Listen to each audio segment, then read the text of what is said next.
나이가 들수록 저는 종종 이런 말을 입에 올리곤 했습니다. 내가 젊을 땐 말이야. 우리 때는 말이야. 어느 날은 손주와 밥을 먹다가도, 어느 날은 지인들과 모임에 나갔다가도 자연스럽게 과거 이야기가 튀어나왔습니다. 처음엔 다들 웃으며 들어줍니다. 그땐 그랬죠. 맞아요. 하지만 시간이 조금만 지나도 상대의 표정이 달라지는 걸 저는 몇 번이나 보았습니다. 눈빛이 살짝 흐려지고 웃음은 억지로 유지되고 대화는 점점 짧아졌습니다. 그러다 결국엔 자리를 피하거나 시선을 돌리곤 했습니다. 그때서야 깨달았습니다. 내가 꺼낸 이야기가 누군가에게는 추억이 아니라 벽이었구나. 과거가 길어질수록 현재가 줄어들고 과거에 머무는 순간 나는 오래된 사람이 되는구나. 사람은 누구나 자기 시대를 자랑하고 싶은 마음이 있습니다. 나 역시 그랬습니다. 전쟁도 겪고 가난도 버티고 치열하게 일하며 살아온 세월을 누군가에게 인정받고 싶었습니다. 하지만 어느 날 한 손주가 이렇게 말했습니다. 할아버지, 옛날 얘기도 좋지만 지금 이야기도 듣고 싶어요. 그 말이 제 마음속에 깊게 박혔습니다. 나는 지금의 삶을 얼마나 살고 있었나.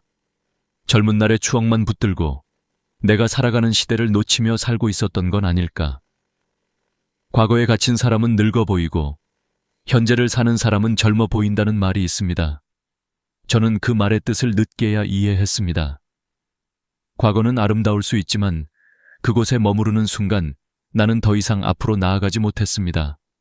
그러면서 저는 스스로에게 질문을 던졌습니다. 왜 사람들은 과거 얘기를 싫어할까? 답은 생각보다 단순했습니다. 과거는 나에게 의미 있지만 상대에게는 그렇지 않을 수 있다는 겁니다. 특히 젊은 사람들에게 과거는 익숙함이 아닌 부담일 수 있습니다.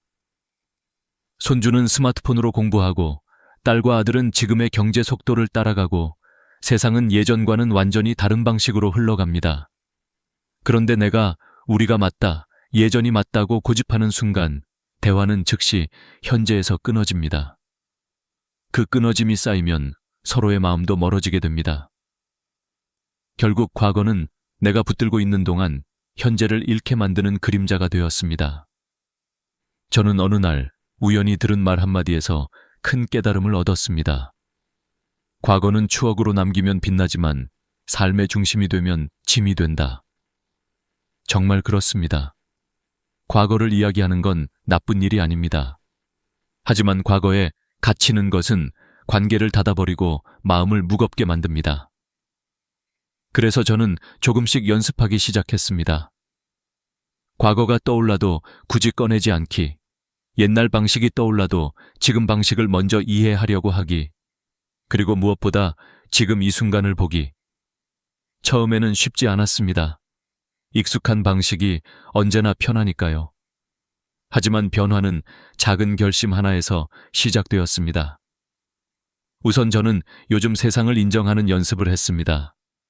기술이 빨리 변하고 사람들의 생각이 달라지고 문화가 새로운 형태로 바뀌고 있다는 사실을 받아들이기로 했습니다. 처음엔 스마트폰으로 모든 걸 해결하는 손주가 이해되지 않았지만 나중에는 그 방식이 그 아이의 시대라는 걸 인정했습니다. 그 인정을 하고 나니 제 마음도 한결 가벼워졌습니다. 세상이 달라진 게 잘못이 아니라 자연스러운 변화라는 걸 깨닫게 된 것입니다. 변화를 인정하자 관계도 자연스럽게 부드러워졌습니다. 손주의 이야기를 더 듣게 되었고 아이들과 대화도 더 편안해졌고 무엇보다 대화를 할 때 서로 웃는 시간이 훨씬 많아졌습니다. 그 다음 저는 오늘의 작은 기쁨을 발견하는 연습을 했습니다. 예전에는 아무 느낌 없던 햇살, 동네에 핀 작은 꽃, 카페에서 들려오는 잔잔한 음악 같은 것들이 어느 순간 제 눈에 들어오기 시작했습니다. 지금의 나를 살게 해주는 것은 거창한 일이 아니라 이런 작은 순간들이었습니다. 과거의 영광이나 아쉬움에 매달릴 이유가 없었습니다. 오늘의 따뜻함이 바로 내가 살아있다는 증거였습니다.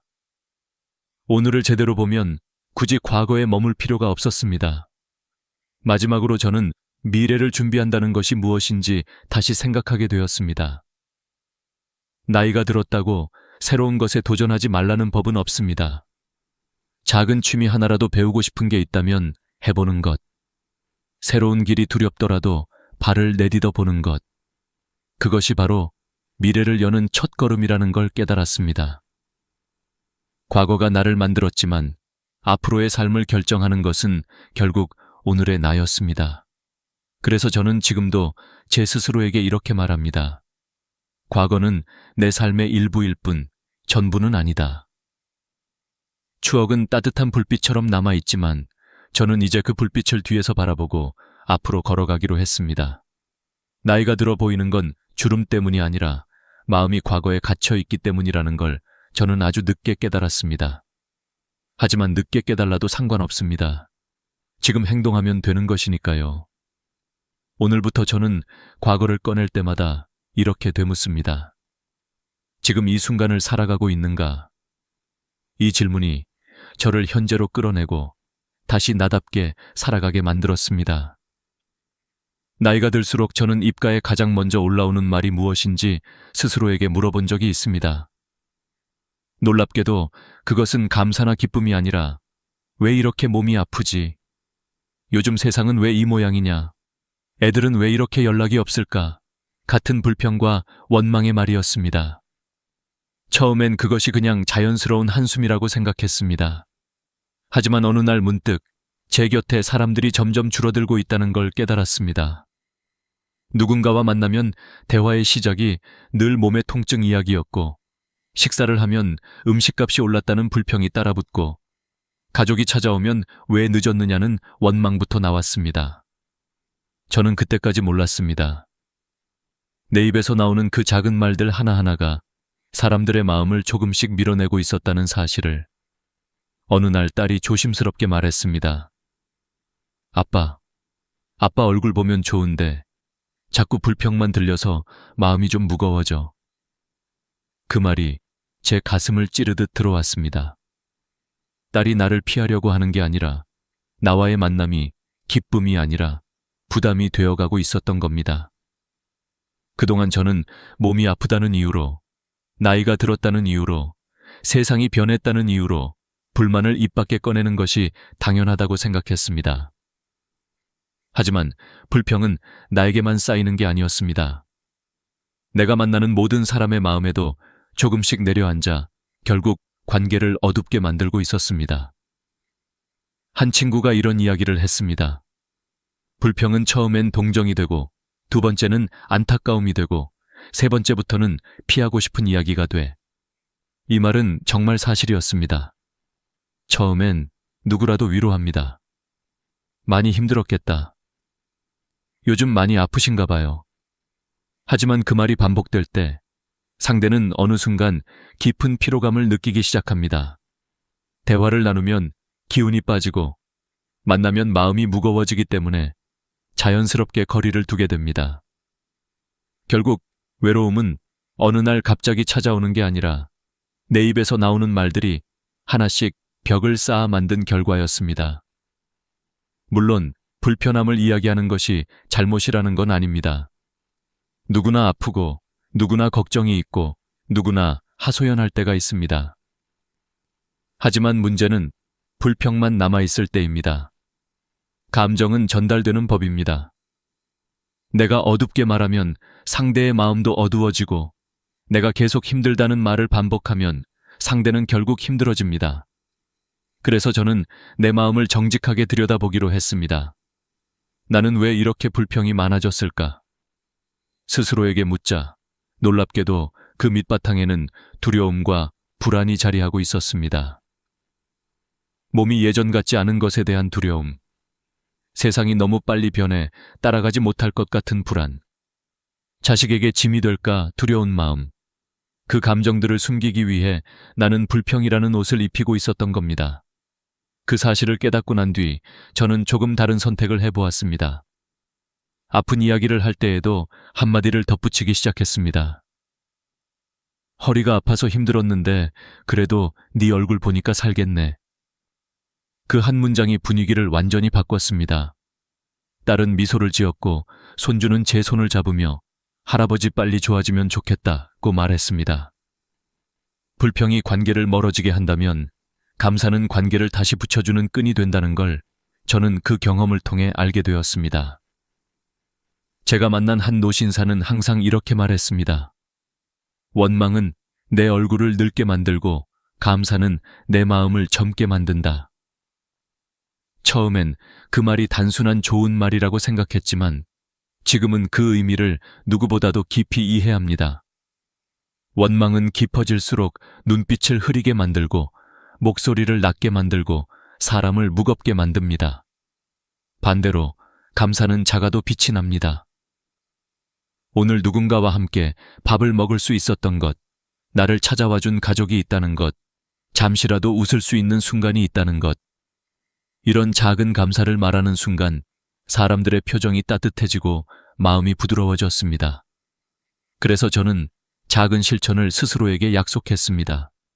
하루에 한 번, 누구에게든 감사의 말을 전하기, 전화를 끊기 전에 고마워, 식사를 마치고 오늘 와줘서 좋았다, 손주에게 네가 있어서 참 기쁘다. 그 한 문장이 관계를 단단하게 만들고 제 마음도 밝아지게 만들었습니다. 불평이 나오는 순간 저는 잠시 멈춰서 스스로에게 묻습니다. 지금 이 말이 나를 밝게 하는가? 아니면 어둡게 하는가? 그 질문 하나가 제 하루를 조금씩 바꿔놓았습니다. 불평은 습관입니다. 하지만 감사도 습관이 될 수 있습니다. 한 번의 감사가 내 삶을 바꾸진 않지만 100번의 감사는 내 마음을 바꿉니다. 저는 이제 더 이상 세상을 원망하며 살지 않기로 했습니다. 나이가 들수록 잃는 것이 많아지는 건 사실이지만 감사할 것도 함께 많아진다는 걸 저는 뒤늦게 알았습니다. 그리고 그 깨달음은 제 노년을 다시 따뜻하게 만들었습니다. 원망보다 감사가 많은 사람, 불평보다 미소가 많은 사람, 그런 사람이 되는 게 바로 지혜로운 삶이 아닐까요? 나이가 들수록 가장 많이 듣는 말이 있습니다. 건강이 최고다. 하지만 저는 그 말을 너무 당연하게만 받아들였습니다. 마치 날씨 얘기처럼 누구나 하는 말, 특별할 것 없는 말로 여겼습니다. 그러다 어느 날 이 말의 진짜 무게를 뼈저리게 깨닫는 순간이 찾아왔습니다. 그날도 별다른 이상은 없었습니다. 밥도 잘 먹었고 산책도 했고 특별히 힘든 일도 없었습니다. 그런데 밤이 되자 갑자기 숨이 가빠지고 가슴이 조여드는 듯한 통증이 밀려왔습니다. 처음엔 좀 쉬면 괜찮아지겠지 라고 스스로를 달래며 그저 누워 있었습니다. 하지만 통증은 사라지지 않고 오히려 더 깊어졌습니다. 결국 가족이 급히 병원으로 데려갔고 의사는 조용한 목소리로 말했습니다. 조금만 늦었어도 위험했습니다. 경고 신호가 있었을 텐데 그냥 넘기셨죠? 그 말이 제 가슴을 쿵 하고 때렸습니다. 돌이켜보니 정말 그랬습니다. 며칠 전부터 숨이 조금씩 차오르고 오래 걷기 힘들었고 밤마다 몸이 쉽게 피곤해졌습니다. 하지만 저는 그 모든 신호를 나이 들어서 그렇지 라는 한마디로 무시했습니다. 나이 들면 누구나 그런 줄 알았고 병원 가는 게 귀찮기도 했고 괜히 검사 받았다가 큰 병이라 하면 더 무서울까 싶었습니다. 그렇게 미룬 하루하루가 결국 제 몸 안에서 숨겨진 폭탄의 뇌관을 키우고 있었던 겁니다. 입원 후 처음으로 시간을 들여 제 몸을 들여다보았습니다. 나이가 들면 몸이 약해지는 건 당연합니다. 하지만 그 약해진 몸을 더 흐트러뜨릴 것인지 아니면 조금이라도 지켜낼 것인지는 결국 내 선택이라는 것을 깨달았습니다. 의사 말처럼 몸은 갑자기 무너지는 게 아닙니다. 매일 보내는 작은 신호들, 조금씩 길어지는 숨, 쉽게 지치는 다리, 평소와 다른 맥박, 그 모든 것이 위험을 조용히 알리고 있었던 겁니다. 병실 창가에 앉아 밖을 바라보며 저는 스스로에게 질문했습니다. 지금까지 나는 내 몸을 어떻게 대했을까? 답은 부끄럽기만 했습니다. 젊을 땐 바쁘다는 이유로, 나이가 들자 귀찮다는 이유로 통증이 와도 버티면 된다는 생각으로 건강을 너무 가볍게 여겼습니다. 그런데 아이러니하게도 나이가 들면 들수록 건강은 옵션이 아니라 생명줄이 됩니다. 오늘은 괜찮아 보여도 내일의 보장을 주지 않는 것이 바로 노년의 몸입니다. 이번 기간 동안 저는 여러 환자들과 이야기를 나누었습니다. 어떤 어르신은 이렇게 말했습니다. 내가 젊을 때는 돈 벌려다가 몸을 버렸고 늙어서 몸이 망가지니 돈이 있어도 소용이 없더라. 또 다른 할머니는 말했습니다. 병원 와서야 알았지. 몸이 아프면 모든 게 멈춘다는 걸. 우리 모두 늦게 깨닫는 것뿐이지 진실은 늘 같았습니다. 돈은 다시 모을 수 있어도 잃은 건강은 쉽지 않다는 것. 그래서 저는 제가 바꿀 수 있는 것부터 하나씩 실천하기로 했습니다. 첫째, 정기검진을 거르지 않기로 했습니다. 검진은 내 몸을 들여다보는 창문입니다. 아프기 전에 발견하면 살 수 있지만 아프고 나서야 찾으면 이미 늦는 경우가 많습니다. 둘째, 운동을 멈추지 않기로 결심했습니다. 운동이라는 단어가 거창하게 들릴 필요는 없습니다. 빠르게 걸을 필요도 무거운 것을 들 필요도 없습니다. 하루 20분만이라도 꾸준히 걸으면 혈류가 달라지고 관절이 열리고 마음이 밝아집니다. 셋째, 식습관을 바로잡기로 했습니다. 늦은 밤에 먹던 간식, 스트레스 받으면 손이 가던 단 음식들, 그 모든 게 쌓여 내 몸을 천천히 망가뜨리고 있었다는 걸 깨달았습니다. 이제는 조금 덜 먹고 조금 더 천천히 먹고 물을 자주 마시는 것만으로도 몸이 가벼워지는 것이 느껴졌습니다. 넷째, 수면을 소중히 하기로 했습니다. 나이 들면 잠이 줄어드는 건 사실입니다. 하지만 없는 잠을 억지로 미루면 몸이 더 빨리 상합니다. 몸이 피곤해지면 마음도 불안해지고 면역도 떨어지고 병이 스며들기 좋은 틈이 생깁니다. 그래서 저는 잠을 시간 낭비가 아니라 생명 유지라고 생각하기로 했습니다. 병원에서 퇴원하던 날 의사가 마지막으로 한 말이 오래 기억에 남습니다. 건강은 젊을 때보다 나이 든 뒤가 더 중요합니다. 왜냐하면 젊을 땐 다시 일어설 힘이 있지만 나이가 들면 한 번의 실수가 회복되지 않기 때문입니다. 그 말은 제 삶을 완전히 바꿔놓았습니다. 지금의 저는 건강을 언젠가 챙길 것이 아니라 오늘 반드시 지켜야 할 것이라고 생각합니다. 왜냐하면 건강은 나의 마지막 삶을 지탱해줄 유일한 기둥이기 때문입니다. 그리고 저는 깨달았습니다. 건강을 챙기는 건 늦은 게 아닙니다. 지금 깨달았으면 지금부터 잘 살면 됩니다. 이 나이에 운동을 시작하는 게 부끄러운 것도 아닙니다. 오히려 용기입니다. 조금만 아파도 병원을 찾는 것이 비겁한 것도 아닙니다. 오히려 지혜입니다. 나를 살릴 사람은 결국 나뿐입니다. 그래서 저는 오늘도 천천히 걷습니다. 숨이 조금 차도 괜찮습니다. 천천히라도 꾸준히 몸을 움직이고 내가 먹는 것을 돌아보고 몸이 보내는 신호를 귀 기울여 듣습니다. 건강한 노년은 갑자기 주어지는 선물이 아니라 매일 쌓아 올리는 작은 선택들의 결과입니다. 오늘 내가 내 몸을 어떻게 대하는지가 내일의 나를 만든다는 사실을 저는 늦게서야 알았습니다. 여러분도 부디 제 경험에서 작은 교훈 하나라도 건져가시길 바랍니다. 건강은 나중이 아니라 지금입니다. 지금 챙겨야 내일을 살 수 있습니다. 나이가 들면서 가장 많이 보고 가장 많이 듣게 되는 것이 바로 돈 이야기입니다. 누군가는 모임에서 자식의 재산을 자랑하고 누군가는 자기 통장의 잔고를 걱정하며 한숨을 쉽니다. 저 역시 젊을 땐 돈을 중심으로 판단했고 돈이 많으면 성공한 것이고 적으면 실패한 것이라고 생각하던 시절이 있었습니다. 하지만 1살, 2살 나이를 더 먹고 인생의 굴곡을 지나오면서 저는 깨달았습니다. 노년을 가장 불행하게 만드는 것은 가난이 아니라 돈에 대한 태도라는 것을. 어느 날 오래 알고 지내던 지인들과 모임이 있었습니다. 다들 나이가 비슷해서 그런지 자연스럽게 은퇴 후 생활이 어떠냐는 이야기가 오갔습니다. 한 분이 술 한 모금을 들이키며 말했습니다. 나는 말이야, 땅을 사둔 게 크게 올라서 걱정 없어. 우리 아들은 벌써 집 2채야. 말 자체는 자랑일 수 있지만 문제는 그 말이 대화의 대부분을 차지한다는 것이었습니다.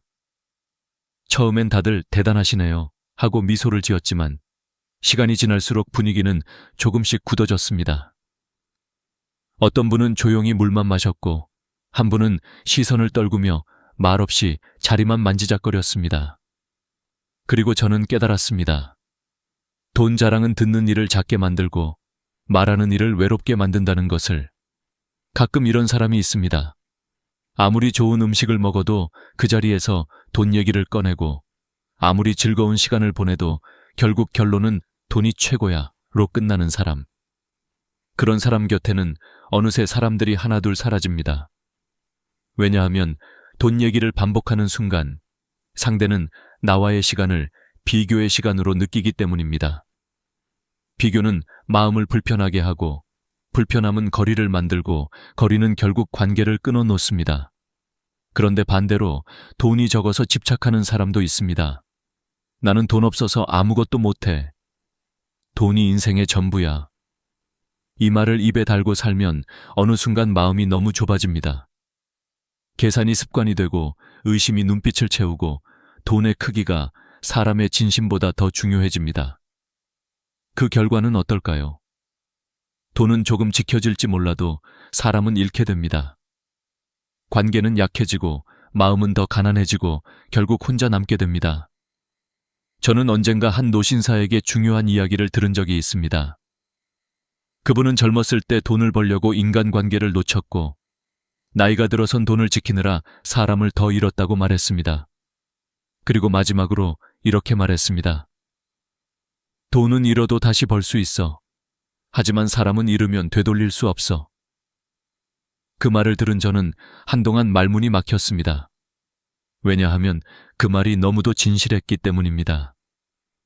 노년의 가장 큰 자산은 통장 잔고가 아니라 내 곁에 끝까지 남아있는 사람이 몇 명이냐입니다. 같이 밥을 먹어줄 사람, 병원에 함께 가줄 사람, 그냥 옆에 앉아 있어줄 사람. 이들이 바로 진짜 재산입니다. 그렇다면 어떻게 해야 할까요? 저는 스스로 몇 가지를 정리해 보기로 했습니다. 첫째, 돈을 자랑하지 않기. 자랑은 나를 크게 만들지 않고 오히려 작게 만듭니다. 듣는 사람의 마음을 불편하게 만들고 그 불편함이 쌓이면 결국 관계가 느슨해집니다. 둘째, 돈에 집착하지 않기. 돈을 너무 잡고 있으면 마음이 딱딱해지고 사람을 잃게 됩니다. 돈은 필요하지만 인생의 전부가 되어서는 안 됩니다. 밥 한 끼의 가격을 따지기보다 그 밥을 함께 먹는 사람이 누구인지가 더 중요합니다. 셋째, 돈이 아닌 신뢰를 쌓기. 돈은 시간이 지나면 가치가 변하지만 신뢰는 쌓일수록 단단해지고 더 큰 가치를 만들어냅니다. 나를 기억하고 나를 필요로 하고 나를 소중히 여기는 사람들. 이들을 지키는 것이야말로 노년의 가장 값진 투자입니다. 어느 날 저는 제 자녀에게 이렇게 말했습니다. 내 가진 돈보다 내 곁에 있는 사람이 더 고맙다. 그 말이 진심이었습니다. 돈은 나를 먹여 살릴지 몰라도 사람은 나를 살아있게 해줍니다. 돈은 편함을 주지만 사람은 따뜻함을 줍니다. 편함은 잠시 머물지만 따뜻함은 오래갑니다. 노년의 삶을 돌아보면 결국 남는 건 돈이 아니라 관계의 온도입니다. 따뜻한 관계는 나를 젊게 만들고 나를 웃게 만들고 나를 살게 합니다.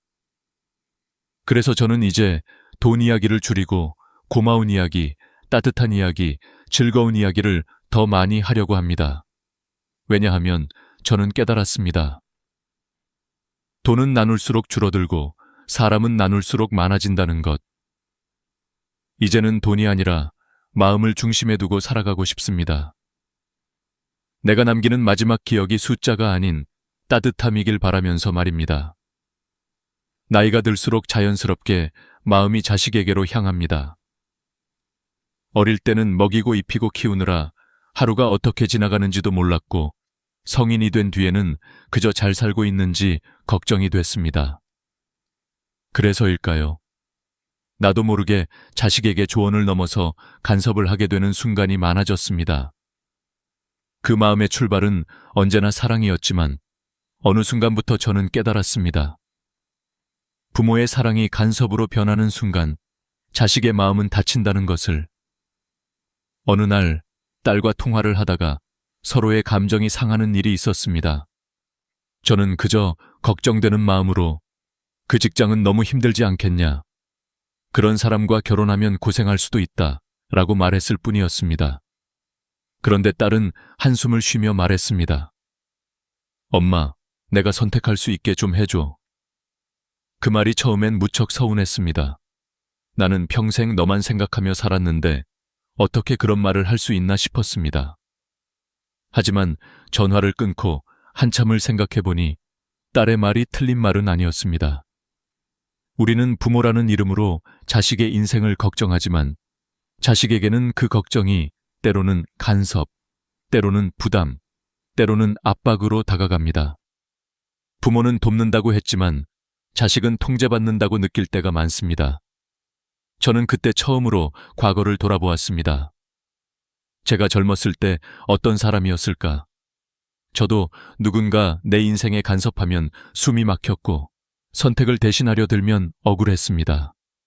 그런데 나이가 들자 제가 바로 그 모습을 자식에게 보여주고 있었던 겁니다. 어느 날 한 지인이 이런 이야기를 해주었습니다. 부모가 모든 걸 해줄 때는 편하지만 결국 자식은 약해진다. 처음엔 마음에 걸리는 말이었지만 시간이 흐를수록 더 깊이 이해하게 되었습니다. 진짜 사랑은 자식을 편하게 만드는 게 아니라 단단하게 만드는 것이라는 말이었습니다. 그렇다고 해서 자식을 완전히 혼자 두라는 말은 아닙니다. 부모는 언제나 가장 든든한 울타리이고 자식에게 마지막까지 남아있는 안전한 공간입니다. 하지만 그 울타리가 담장이 되어 자식을 가두면 안 됩니다. 울타리는 보호해야 하고 담장은 막아서는 안 됩니다. 이 차이를 아는 것이 바로 나이든 부모가 가져야 할 지혜입니다. 저는 그때부터 자식에게 말을 건넬 때 항상 마음속으로 한 가지를 확인합니다. 이 말이 자식을 돕는 말인가, 묶는 말인가. 그러고 나서야 비로소 입을 열도록 노력합니다. 한 번은 아들이 새로운 도전을 하겠다며 회사를 그만두겠다고 말했습니다. 예전 같았으면 지금 경제가 어떤데? 안정적인 직장 놓치면 후회한다 하며 말렸을 겁니다. 하지만 이번에는 다르게 말했습니다. 네가 하고 싶은 길이면 나는 네 편이야. 다만 위험을 잘 생각하고 준비만 해라. 그 말에 아들은 잠시 눈시울을 붉히며 말했습니다. 엄마가 그렇게 말해준 건 처음이에요. 그 순간 저는 깨달았습니다. 자식은 충고가 필요한 것이 아니라 지지가 필요한 거였다는 것을. 자식의 인생은 자식이 살아야 합니다. 우리는 방향을 보여주는 나침반은 될 수 있지만 대신 걸어줄 수는 없습니다. 대신 걸어주려 하면 결국 그 아이는 자기 다리로 설 기회를 잃습니다.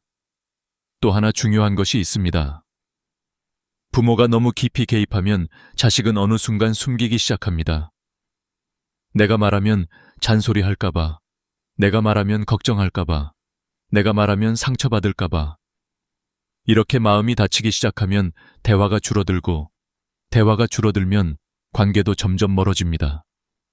그래서 간섭을 줄인다는 건 자식을 방치하는 것이 아니라 오히려 더 깊은 신뢰를 쌓는 과정입니다.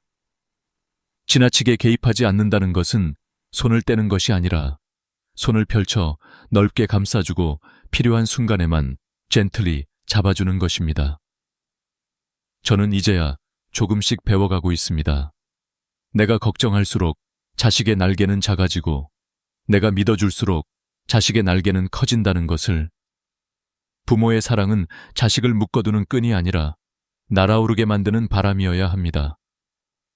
뛰어오르기가 두려울 때 살짝 밀어주는 바람, 넘어졌을 때 뒤에서 조용히 받쳐주는 바람, 그리고 아주 멀리 떠나도 여전히 따뜻함을 잃지 않는 바람. 저는 이제 이렇게 믿습니다. 지혜로운 부모란 자식의 길을 대신 걸어주지 않는 부모다. 간섭이 아닌 존중, 통제가 아닌 신뢰. 이 두 가지가 부모가 자식에게 줄 수 있는 가장 큰 선물입니다. 그리고 언젠가 자식이 제게 이렇게 말하기를 바라봅니다. 엄마는 나를 얽매지 않았어요. 그래서 내가 내 인생을 살 수 있었어요. 그 한마디면 부모로서 더 바랄 것이 없을 것 같습니다. 나이가 들면서 제가 가장 많이 되뇌는 말이 있습니다. 나중에 하지, 내일 하면 되지. 젊을 때는 이 말이 참 편했습니다. 기회는 계속 올 것 같고, 내일은 반드시 찾아올 것 같고, 시간이 많다고 믿었습니다. 하지만 세월은 우리에게 조용히 알려줍니다. 나중이라는 시간은 존재하지 않을 수도 있다는 것을. 저는 몇 년 전 한 친구를 잃었습니다. 평소 아주 건강했던 친구였고, 늘 은퇴하면 여행 다니자고 이야기하던 사이였습니다. 그런데 친구는 늘 말했습니다. 지금은 바빠. 나중에 가자. 좀 더 여유 생기면. 여행 계획은 늘 나중으로 미뤄졌고, 결국 우리는 한 번도 여행을 떠나지 못했습니다. 그리고 어느 날 갑작스런 병으로 친구는 세상을 떠났습니다. 장례식장에서 저는 가슴이 뻐근하게 아파왔습니다. 그 친구와 함께 찍을 수 있었던 수백 장의 사진, 함께 걸을 수 있었던 수많은 길, 나눌 수 있었던 이야기들, 모두 나중이라는 말 아래 영원히 사라져버렸습니다. 그때 처음 느꼈습니다. 나중은 기회가 아닙니다. 나중은 환상입니다. 오늘만이 현실입니다. 노년기에 접어들수록 미루지 않는 삶이 얼마나 중요한지 더 깊게 느끼게 됩니다. 몸은 예전 같지 않고 체력은 금방 떨어지고 하고 싶은 일도 점점 제한됩니다. 그러니 오늘 할 수 있는 일은 반드시 오늘 해야 합니다. 어느 날 TV에서 한 할머니의 이야기를 들었습니다. 그 할머니는 85세가 되어서야 비로소 피아노를 배우기 시작했습니다. 사람들은 이렇게 물었습니다. 그 나이에 무슨 피아노예요? 그러자 할머니는 웃으며 대답했습니다. 그래도 오늘이 앞으로 남은 인생에서 가장 젊은 날이에요. 그 말이 제 마음을 깊이 흔들었습니다. 지금이 가장 젊은 시간이고 지금이 가장 빠른 순간이라는 진실. 나이가 들면 행동이 느려지고 시작하기가 더 두려워집니다. 하지만 시작하지 않으면 아무것도 바뀌지 않습니다. 저는 최근에 작은 도전을 해보기로 했습니다. 아침에 10분씩 걷는 것. 별것 아닌 것 같지만 그 10분이 제 하루를 바꾸기 시작했습니다. 숨이 조금 더 편해지고 마음이 조금 더 맑아지고 하루가 조금 더 길어진 느낌이 들었습니다. 작은 실천이 쌓이면 삶이 달라진다는 걸 다시 느꼈습니다. 사람 관계도 마찬가지입니다.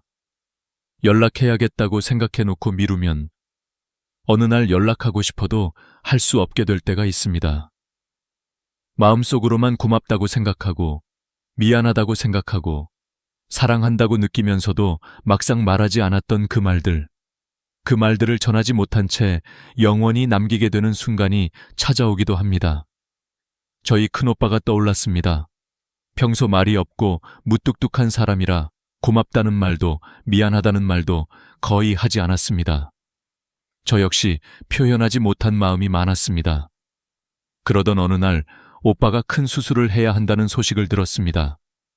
수술실 앞에서 떨리는 마음으로 기다리며 저는 마음속으로 계속 되뇌었습니다.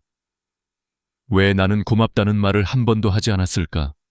왜 나는 미안하다는 말을 미루었을까? 왜 나는 사랑한다는 말을 숨겼을까?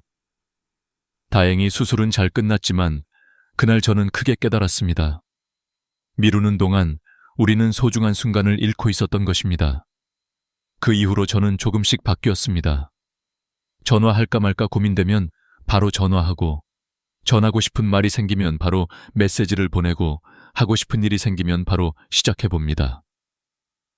완벽하지 않아도 괜찮습니다. 늦어도 괜찮습니다. 시작하는 것이 중요합니다. 오늘 할 수 있는 일을 내일로 미루지 않는 이유는 간단합니다. 내일은 약속된 날이 아니기 때문입니다. 오늘 웃으면 내일의 표정이 밝아지고, 오늘 걷기 시작하면 내일의 몸이 달라지고, 오늘 마음을 열면 내일의 관계가 따뜻해집니다. 누군가는 이렇게 말할지도 모릅니다. 이미 너무 늦었어. 나이가 많아. 하지만 아닙니다. 우리가 가진 시간에서 가장 젊은 날은 언제나 오늘입니다. 내일은 오늘보다 늦고 어제는 이미 끝났습니다. 그러니 지금 할 수 있는 작은 행동 하나가 내 남은 인생을 완전히 바꿀 수 있는 씨앗이 됩니다. 저는 이제 더 이상 인생을 미루고 싶지 않습니다. 남은 시간이 얼마나 될지 모르지만 그 시간과 맞바꿀 수 있는 소중한 것들이 너무 많다는 걸 알았기 때문입니다. 오늘 할 수 있는 것은 오늘 하고, 오늘 표현할 수 있는 말은 오늘 하고, 오늘 시작할 수 있는 삶은 오늘 시작하겠습니다. 이것이 제가 얻은 마지막 지혜입니다. 행복한 노년은 무언가를 더하는 것보다 오늘을 붙잡는 데서 온다는 것. 오늘을 잡으면 내일이 밝아지고, 오늘을 놓치면 내일은 비어버립니다. 여러분도 부디 오늘을 놓치지 마시길 바랍니다. 오늘의 작은 선택이 내일을 바꾸고, 오늘의 실천이 남은 인생을 더 따뜻하게 만들어줄 것입니다. 지금까지 긴 이야기 함께 해주셔서 진심으로 감사드립니다. 내용이 조금이라도 마음에 와닿았다면 구독과 좋아요 부탁드립니다. 여러분의 황금빛 노년을 진심으로 응원합니다. 다음 영상에서 더 좋은 이야기로 찾아뵙겠습니다. 사람의 이미지는 단 3초 만에 결정된다는 말, 여러분도 한 번쯤 들어보셨을 겁니다. 그런데 나이가 들수록 이 3초의 무게는 훨씬 더 커집니다. 젊을 땐 실수해도 다시 설명할 기회가 있고, 어색해도 유머로 넘길 수 있고, 말이 서툴러도 아직 어려서 그래 같은 변명이 허락되죠. 하지만 50, 60, 70이 넘으면 세상은 더 이상 기다려주지 않습니다. 첫 눈빛, 첫 걸음, 그리고 입 밖으로 처음 튀어나오는 한 문장. 이 세 가지가 우리가 어떤 사람으로 기억될지를 거의 결정합니다. 그래서 더 무섭고 더 중요해지는 순간이 바로 이 첫 마디입니다.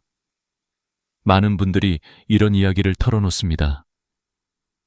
예전엔 내가 말하면 귀 기울여 주던 사람들이 요즘은 그냥 흘려듣는 것 같아요. 가족들에게 말할 때도 반응이 예전 같지가 않아요. 후배들은 대답은 하지만 눈을 마주치지 않아요.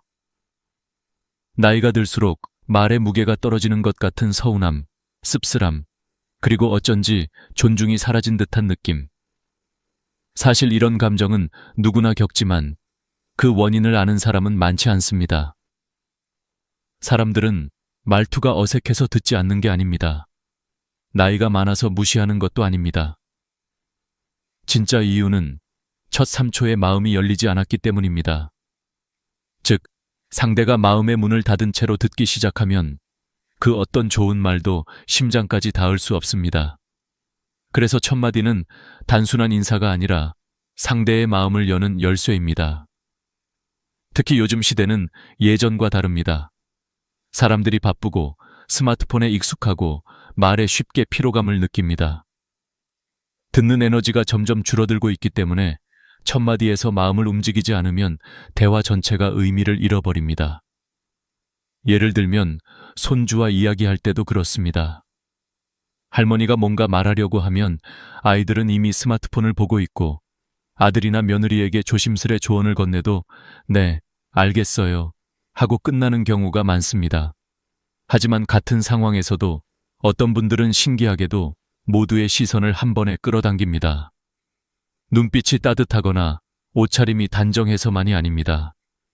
그분들의 공통점은 단 하나, 첫 마디가 다릅니다.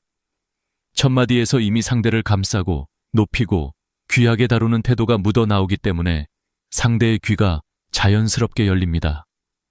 실제로 심리학 연구에서도 첫 3초의 상대가 경계할지 받아들일지를 판단한다고 밝혀졌습니다. 표정과 목소리 톤, 그리고 첫 문장의 뉘앙스가 이 판단을 거의 80% 이상 좌우한다고 합니다. 오래 살아온 지혜와 경험이 많은 어르신일수록 처음 내뱉는 말이 얼마나 큰 힘을 가지고 있는지 더 깊이 이해할 수 있습니다. 우리가 살아오며 만난 수많은 사람들, 마음이 따뜻했던 사람과 차가웠던 사람을 떠올려 보면 결국 그들을 기억하게 만든 건 아주 작은 말투, 한마디의 딱딱함과 부드러움이었습니다. 첫마디가 단단하고 딱딱하면 상대의 마음은 순식간에 다칩니다. 반대로 첫마디의 따뜻함과 존중이 담기면 그 후의 모든 말이 훨씬 더 깊게 전달됩니다. 예를 들어 필자가 직접 경험한 일이 있습니다. 어느 노신사를 만났는데 처음 뵙는 순간 그는 이렇게 말했습니다. 바쁘신데 제 이야기에 귀 기울여 주셔서 감사합니다. 그 한마디를 듣는 순간 말투가 차분하면서도 상대를 높여주려는 마음이 느껴져서 자연스럽게 호감이 생겼습니다. 대화를 오래 나누지 않아도 이분이 어떤 사람인지, 얼마나 따뜻한 마음을 가진 사람인지 단번에 알 수 있었습니다. 반대로 이런 경우도 있습니다. 처음 만난 사람이 요즘 사람들은 참 이기적이야. 아휴, 세상이 왜 이렇게 됐는지 몰라. 같은 말로 시작하면 마음속 작은 문 하나가 탁 닫히는 소리가 들립니다. 상대는 더 이상 귀를 열지 않고 대화는 시작보다 빨리 끝나버리죠. 결국 첫 마디는 단순한 말이 아니라 당신을 어떻게 대하겠습니다 라는 선언입니다. 첫 3초가 미래의 관계를 결정짓는 순간이 되는 것입니다. 그래서 나이가 들수록 첫 마디는 더 단단해야 하고 더 따뜻해야 하고 더 품격 있어야 합니다. 왜냐하면 우리의 말투는 단지 말이 아니라 살아온 방식, 품성, 인생의 깊이를 보여주는 얼굴이기 때문입니다. 여러분의 첫마디는 지금까지 어떻게 들려왔을까요? 사람의 귀를 닫게 하는 말이었나요? 아니면 마음을 열게 하는 말이었나요? 인생의 후반부는 말 한 줄로도 충분히 바뀔 수 있습니다. 첫마디가 바뀌면 대화가 바뀌고, 대화가 바뀌면 관계가 바뀌고, 관계가 바뀌면 삶 전체가 달라집니다. 그 변화의 시작이 바로 이 첫 3초입니다. 그리고 이 3초를 완전히 뒤집어 놓을 수 있는 한 문장은 다음 장에서 다루게 될 이야기입니다. 그 한마디가 여러분의 품격을 다시 빛나게 만들 것입니다. 만나는 사람이 누구든 어떤 위치에 있든 첫마디로 상대의 마음을 여는 가장 강력한 표현은 단 한 줄입니다. 바로 시간 내주셔서 감사합니다 라는 말입니다.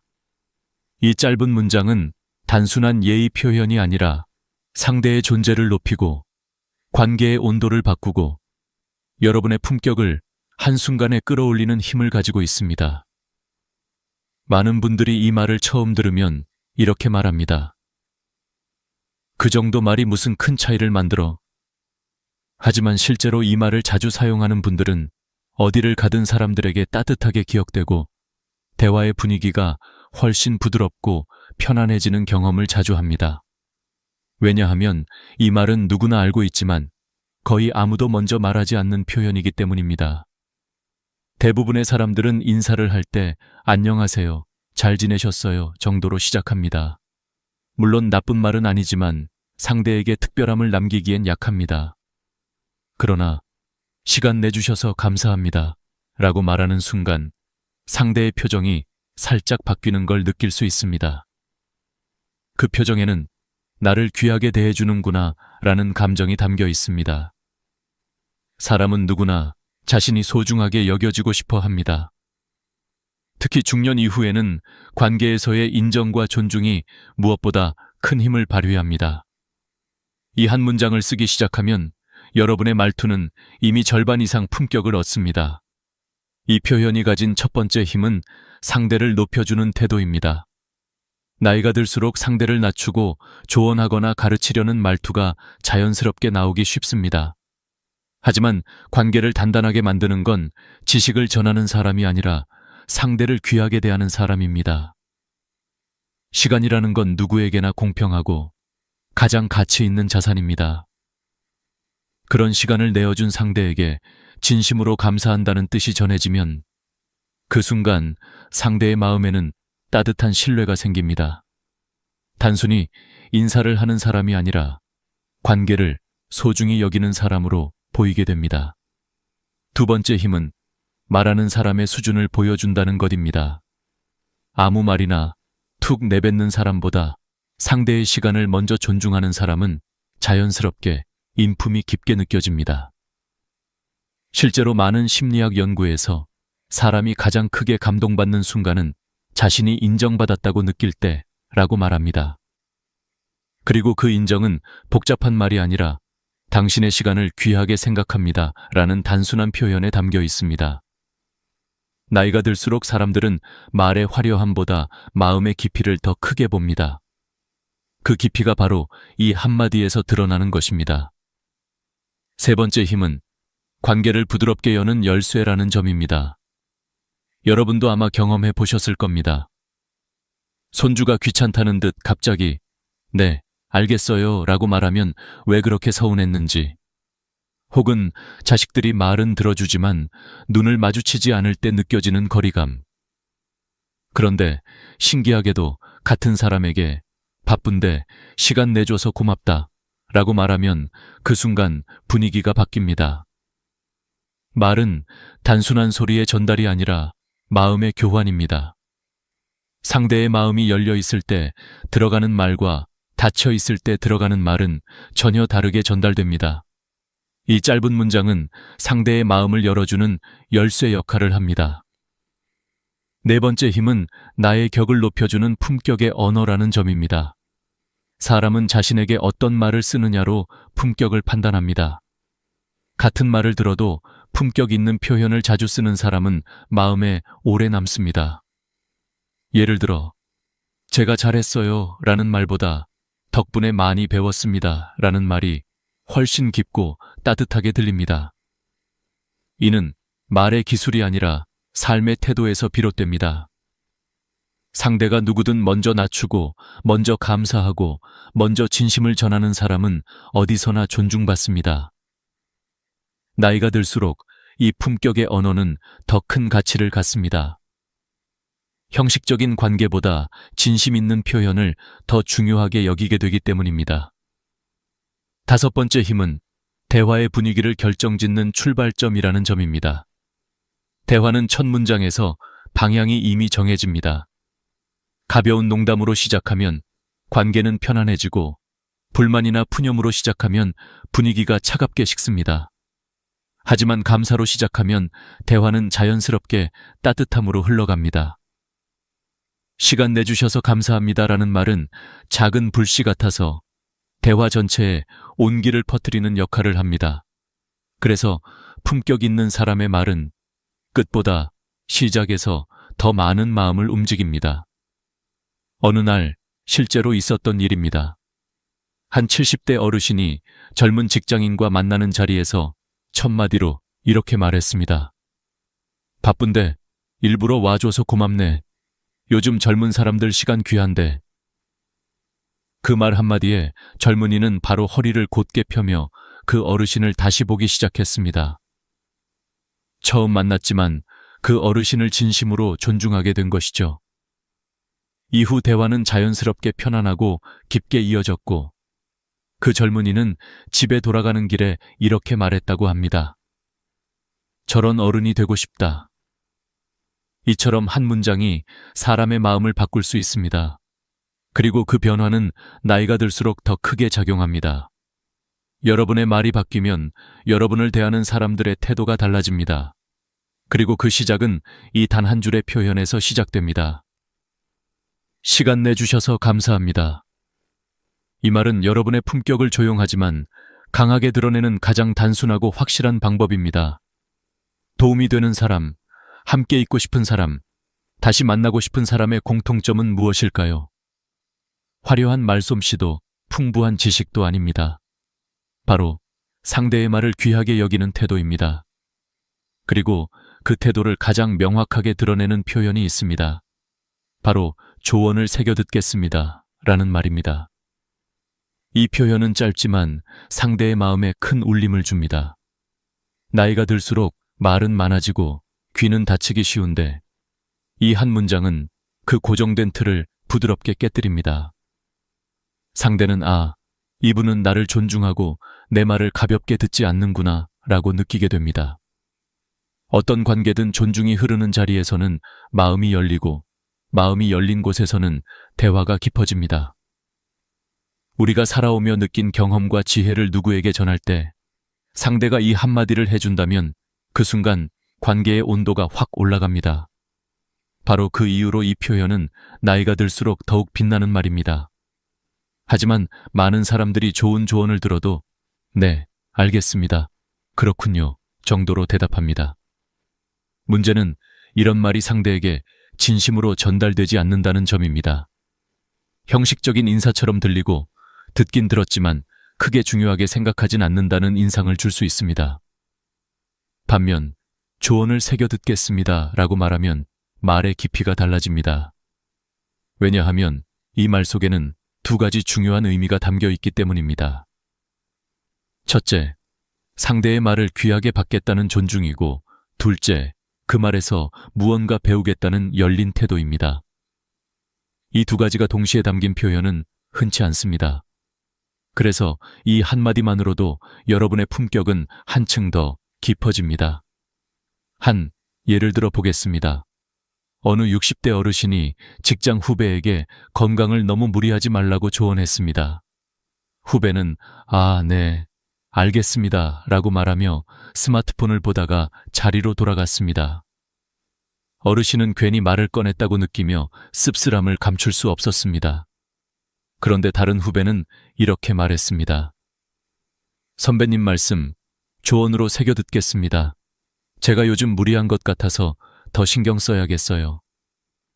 이 한 문장에 어르신은 마음이 따뜻해졌고 후배를 더 도와주고 싶은 마음이 생겼습니다. 말의 차이는 단 3단어였지만 주는 느낌은 완전히 달랐던 것입니다. 말투는 작은 차이가 모여 인격을 드러냅니다. 이 표현이 가진 더 깊은 힘은 나이 든 사람일수록 배우고자 하는 마음을 보여준다는 점입니다.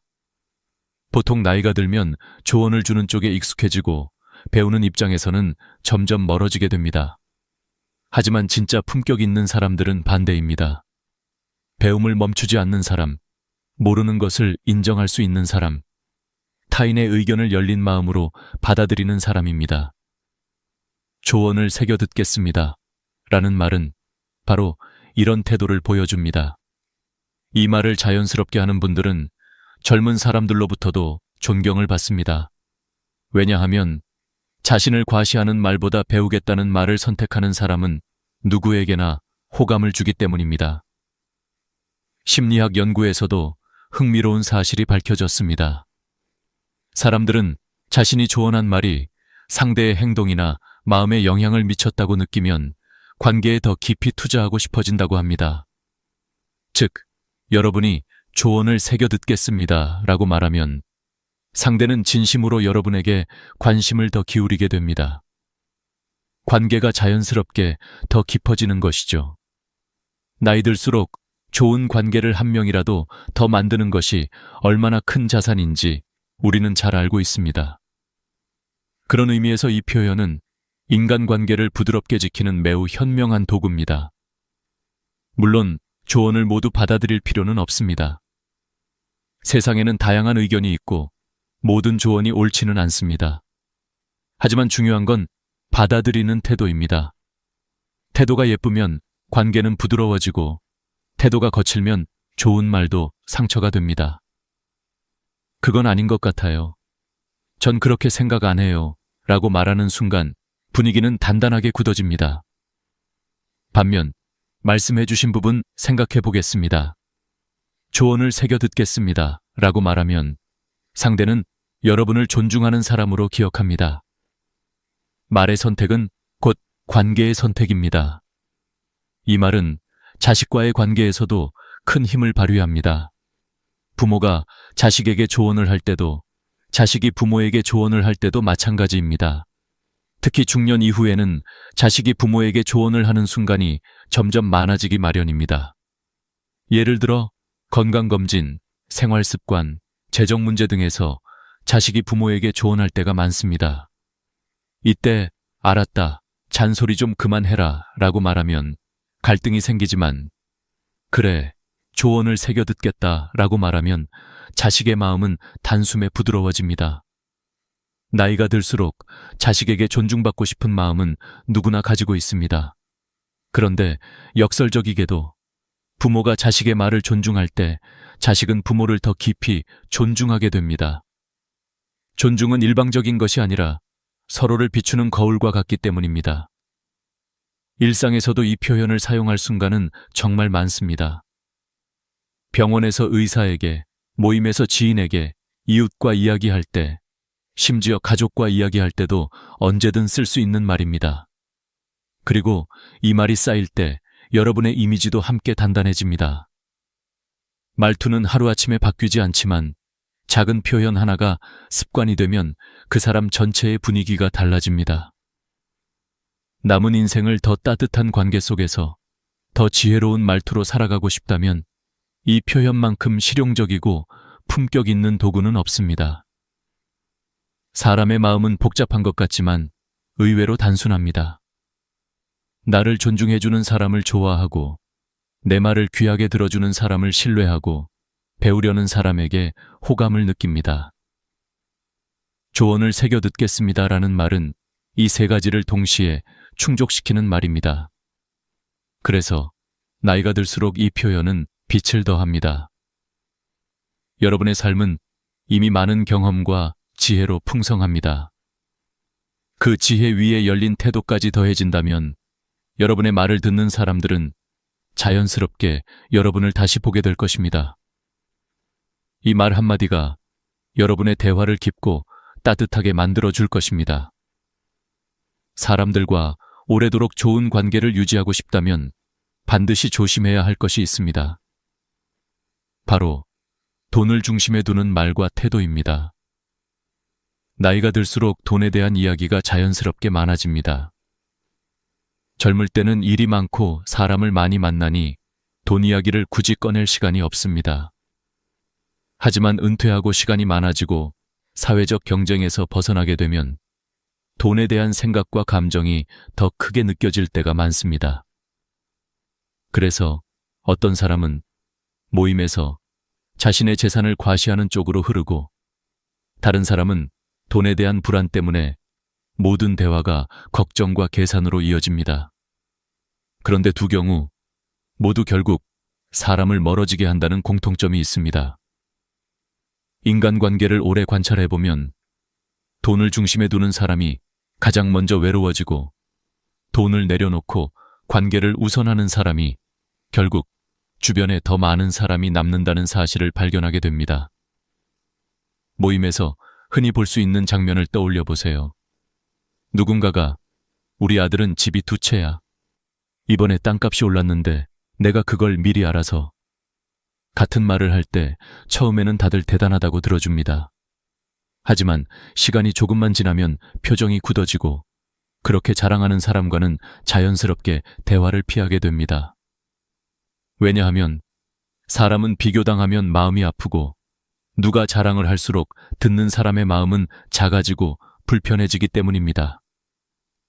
특히 나이가 들수록 사람들은 진심, 배려, 따뜻함 같은 정서적인 가치를 더 필요로 합니다. 그런데 돈 자랑은 그 모든 정서적 가치를 한순간에 무너뜨립니다. 돈은 숫자이지만 상처는 감정입니다. 그래서 돈 자랑은 계산보다 상처를 더 많이 남깁니다. 반대로 돈이 부족하다고 지나치게 집착하는 태도 역시 관계를 멀어지게 합니다. 돈 없으면 아무것도 못한다. 요즘 세상은 돈이 전부다. 같은 말이 반복되면 상대는 대화를 피하고 싶어집니다. 왜냐하면 이런 말은 듣는 사람까지 불안하게 만들기 때문입니다. 돈은 분명히 중요합니다.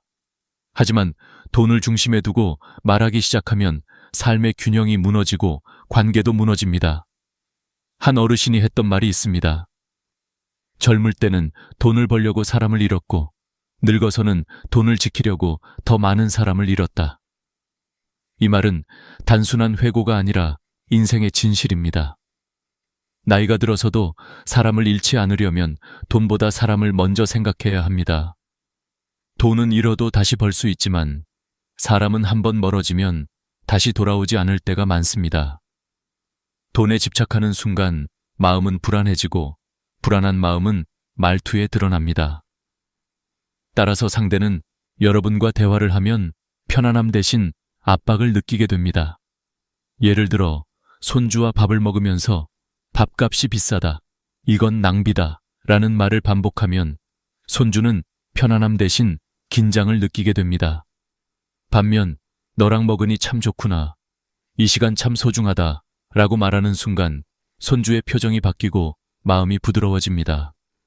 결국 돈을 중심에 둔 말은 관계를 무겁게 만들고 감사를 중심에 둔 말은 관계를 가볍게 만듭니다. 노년의 품격은 지갑의 두께가 아니라 말의 온도에서 드러난다는 말이 괜히 나온 것이 아닙니다. 또한 경제학 연구에서도 흥미로운 결과가 있습니다. 돈을 자주 이야기하는 사람일수록 정서적 만족도가 낮고 대화를 경쟁으로 느끼는 경향이 있다고 합니다. 반면 돈 이야기를 줄이고 감정, 경험, 감사 표현을 자주 사용하는 사람일수록 삶의 안정감이 높고 주변 사람들과의 관계도 더 탄탄하다고 합니다. 즉, 돈을 어떻게 말하느냐가 노후의 행복을 좌우하는 중요한 변수라는 뜻입니다. 말은 습관이 되고 습관은 성격이 되고 성격은 삶을 결정합니다. 그렇다면 지금 바꿀 수 있는 건 바로 돈에 대한 말 습관입니다. 실제로 품격 있는 어르신들은 돈 이야기를 거의 하지 않습니다. 설령 돈 이야기를 하더라도 자신을 드러내거나 상대를 비교하는 방식이 아니라 지혜를 나누는 방식으로 표현합니다.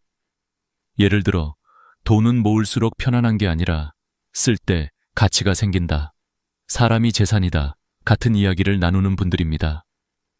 이런 분들의 말은 듣는 사람에게 부담이 아니라 배움을 줍니다. 반면 돈을 중심에 둔 대화는 상대를 긴장시키고 스스로를 고립시키는 결과를 가져옵니다. 나이가 들면 누구나 외로움이 찾아올 수 있습니다. 그런데 외로움을 부르는 가장 빠른 방법이 바로 돈 중심의 말과 태도입니다. 반대로 나이 들어도 사람들에게 존중받고 따뜻한 관계 속에서 살아가는 어르신들의 공통점은 돈을 내려놓은 사람들입니다. 그들은 돈 이야기를 줄이고 대신 감사, 경험, 배려, 지혜 같은 말들을 더 많이 사용합니다. 그래서 주변 사람들이 그들을 자연스럽게 따르게 됩니다. 돈은 쓰면 줄어들지만 마음은 나누면 더 많아집니다. 사람은 계산을 남기지 않지만 감정을 남깁니다. 나이가 들수록 남는 건 결국 관계입니다. 내 마지막 순간에 곁이 따뜻한지 차가운지는 내가 어떻게 말하고 어떻게 살아왔는지에 달려 있습니다. 그래서 돈을 자랑하지 않고 돈에 집착하지 않는 습관은 단순한 예절이 아니라 노년의 품격을 지키는 핵심 기술입니다. 오늘부터 돈 이야기를 줄여보세요.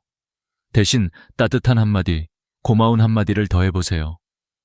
돈이 만드는 행복은 잠깐이지만 말이 만드는 행복은 오래갑니다. 여러분의 노년이 따뜻한 관계로 채워지길 바랍니다. 나이가 들수록 부모와 자식의 관계는 더 민감해지고 더 미묘해집니다. 젊을 때는 몰랐던 거리감, 표현의 어려움, 간섭과 배려의 경계가 흐릿해지면서 서로의 마음이 조금씩 어긋나는 일이 생깁니다. 그런데 많은 어르신들이 공통적으로 실수하는 부분이 있습니다. 바로 사랑이라는 이름으로 간섭하는 것입니다. 부모는 잘 되라고, 넘어지지 말라고, 실패하지 말라고 도와주는 마음이지만 자식 입장에서는 그 사랑이 때로는 부담이 되고 압박으로 느껴집니다. 그래서 오늘 이 부분에서는 자식의 인생에 지나치게 간섭하지 말 것이라는 주제를 중심에 두고 깊이 있게 이야기해 보겠습니다. 이 대목은 많은 부모님들이 가장 놓치기 쉬우면서도 관계에 가장 큰 영향을 주는 영역입니다. 부모 세대는 누구보다 고생하며 살아온 세대입니다. 힘든 시절을 버티며 자식에게 더 좋은 삶을 주기 위해 온 마음을 다했습니다. 그래서 자식이 힘들어 보이면 도와주고 싶고 막아주고 싶고 대신 해결해주고 싶은 마음이 앞섭니다. 하지만 문제는 이 사랑의 표현이 지나치게 구체적이거나 강하게 적용될 때 자식에게는 간섭으로 받아들여진다는 것입니다. 예를 들어, 그 직장은 안정적이지 않아. 이 회사로 옮겨라. 그 사람은 네가 만나면 안 된다. 이런 집을 사야 한다. 같은 말들은 부모의 경험을 바탕으로 한 조언이지만 자식에게는 자신의 인생이 부모에게 종속된 것 같은 감정을 일으킬 수 있습니다. 실제로 많은 심리학 연구에서 과잉 개입, over involvement은 자녀의 정신적 스트레스와 자율성 감소를 불러온다고 분석합니다. 자식은 사랑을 느끼면서도 부담을 느끼는 모순이 생기는 것이죠. 저는 실제로 한 상담 사례에서 이런 이야기를 들었습니다. 40대 중반의 한 딸이 있었습니다. 그녀는 말을 꺼내며 이렇게 털어놓았습니다. 엄마가 저를 도와주려는 마음은 잘 알아요. 그런데 제가 뭘 하려고 하면 늘 마지막 결정을 엄마가 내려주는 느낌이에요. 마치 제 인생이 제가 아니라 엄마 인생 같아요. 부모는 사랑해서 하는 행동이지만 자식은 자유를 잃었다고 느끼는 순간입니다. 이처럼 부모가 도와준다고 느끼는 부분이 자식에게는 오히려 내 선택이 무시된다는 감정으로 전해지는 경우가 많습니다. 결국 이런 반복된 경험은 거리를 만들고 대화는 점점 줄어들며 마음에는 보이지 않는 벽이 생깁니다. 하지만 반대로 어떤 부모님들은 한 발 물러서는 용기를 통해 자식의 인생을 더욱 강하게 만들어줍니다. 한 아버지는 은퇴 후에도 자식의 모든 일에 조언을 해왔습니다. 그러다 어느 날 아들이 조심스럽게 말했습니다. 아버지 의견은 고맙지만 제가 스스로 해본 뒤 실패하면 그때 알려달라고 하면 안 될까요? 그 말에 아버지는 생각이 깊어졌습니다. 이후 그는 아들에게 이렇게 말했습니다. 내가 해줄 수 있는 건 이제 응원뿐이다. 그 한 문장이 아들의 마음을 단단하게 세웠고 두 사람의 관계를 한층 더 성숙하게 만들었습니다. 부모가 한 발 물러설 때 자식은 한 발 앞으로 나아갈 힘을 얻습니다. 자식에게 지나친 간섭을 하지 않는다는 건 무관심을 의미하는 게 아닙니다. 오히려 신뢰를 의미합니다. 자식을 믿는 마음, 스스로 선택할 수 있다고 생각하는 마음, 실패해도 일어설 수 있다는 믿음이 자식에게 가장 큰 선물입니다. 오래된 통계 하나를 보면 더욱 분명해집니다. 한국가정학 연구에 따르면 부모의 간섭이 많을수록 자식의 결혼 만족도, 직업 만족도, 정신적 안정감이 모두 낮아지는 것으로 나타났습니다. 반면 부모의 신뢰와 지지가 높을수록 자식의 삶의 만족도와 관계의 질이 모든 면에서 높아졌습니다. 결국 부모의 역할은 간섭이 아니라 지지라는 뜻입니다. 어르신들이 간혹 하는 말이 있습니다. 내가 도와주면 편하잖아. 맞습니다. 부모가 나서면 당장은 편합니다. 하지만 부모가 다 해버리면 자식은 강해질 기회를 잃습니다. 삶은 결국 스스로 부딪혀야 성장하고 실수하면서 배워야 단단해집니다. 부모의 사랑이 자식을 약하게 만들지 않아야 합니다. 진짜 사랑은 자식을 편하게 만드는 것이 아니라 스스로 살아갈 수 있게 만드는 것입니다. 그럼 구체적으로 어떻게 해야 할까요? 첫째, 조언을 할 때는 명령형이 아니라 선택형으로 바꾸세요. 이렇게 해야 해. 대신 너라면 어떤 게 더 좋다고 생각해? 라고 물어보면 됩니다. 둘째, 자식이 결정을 내렸을 때 틀렸다고 느껴져도 바로 지적하지 말고 내 선택을 응원하고 지켜볼게 라고 말해보세요. 셋째, 도움을 줄 때도 먼저 물어보세요. 이 부분 도와주는 게 너한테 더 편할까? 아니면 네가 스스로 해보고 싶니? 이렇게 물어보는 작은 변화 하나가 자식에게는 커다란 존중으로 다가옵니다. 넓은 세상을 떠올려 보세요. 모든 나무는 뿌리의 힘으로 자랍니다. 하지만 나무가 자라려면 뿌리가 너무 꽉 잡고 있어서는 안 됩니다. 적당히 잡아주되 위로 뻗어갈 여지도 주어야 합니다. 부모는 뿌리, 자식은 줄기입니다. 뿌리가 너무 단단히 붙들면 줄기는 자라지 못합니다. 그러나 뿌리가 든든하게 지켜만 주면 줄기는 하늘 향해 힘있게 뻗어갑니다. 여러분의 자식은 이미 어른입니다. 이제는 여러분의 인생과 자식의 인생이 분리되어야 합니다. 그 순간 관계는 더 성숙해지고 서로 더 따뜻한 거리를 유지할 수 있습니다. 지나친 간섭을 멈추는 것, 그것은 결국 여러분 자신에게도 자유를 주는 일이 될 것입니다. 나이가 들수록 마음속에 쌓이는 감정들은 더 깊어지고 말은 더 조심스러워지며 하루하루의 선택이 삶의 품격을 결정짓기 시작합니다. 그래서 마지막으로 이야기할 부분은 오늘을 미루지 말 것입니다. 이 주제는 단순한 생활 습관이 아닙니다. 노년의 삶을 밝게 만들지 아니면 후회로 채울지가 이 한 가지에 달려 있다고 해도 과언이 아닙니다. 사람들은 흔히 이런 말을 합니다. 나중에 하지. 내일 하면 되지. 하지만 평생을 살아보면 우리는 너무 잘 압니다. 나중이라는 시간은 생각보다 빨리 지나가고 내일이라는 날은 반드시 오지 않을 때가 많다는 것을 말입니다. 그래서 오늘의 선택이 내일의 나를 만들고 오늘을 미루는 순간 인생 전체가 텅 비어 버릴 수 있다는 걸 많은 어르신들이 뒤늦게 깨닫습니다. 실제로 노년 심리 연구에서도 나온 통계가 있습니다. 60세 이후 후회하는 일의 72%가 하지 않았던 일이라고 합니다. 즉, 실패한 것이 후회가 아니라 시도조차 하지 않았던 행동이 가장 큰 후회가 된다는 것입니다. 누군가에게 고맙다고 말하지 않은 것, 만나고 싶었던 사람에게 연락하지 않은 것, 가고 싶었던 여행을 미룬 것, 배우고 싶었던 것을 배우지 않은 것. 이런 것들이 나이가 들어 돌이켜보면 가장 깊이 마음에 남는 후회가 됩니다. 그렇기에 오늘을 살아내는 지혜가 정말 중요한 순간이 바로 60 이후입니다. 한 어르신의 이야기입니다.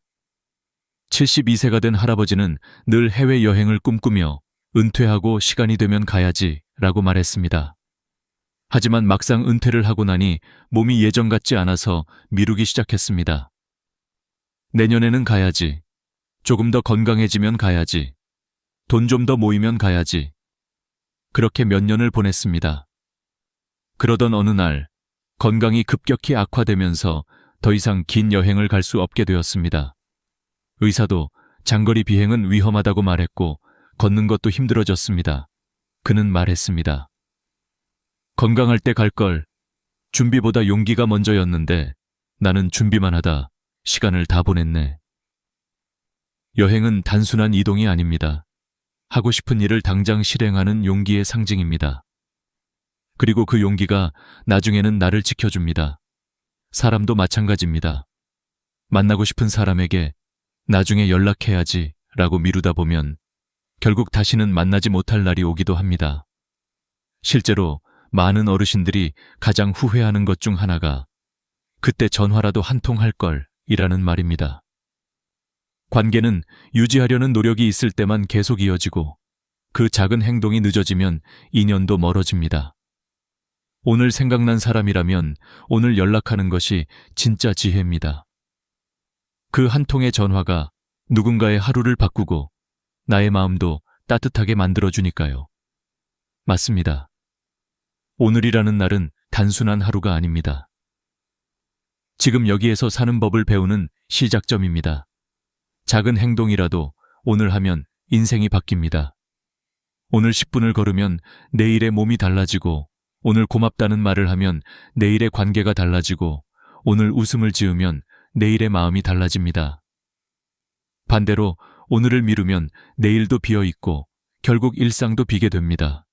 그래서 오늘의 선택이 곧 내 삶의 품격을 만들게 됩니다. 병원 진료 데이터에서도 아주 중요한 지표가 있습니다.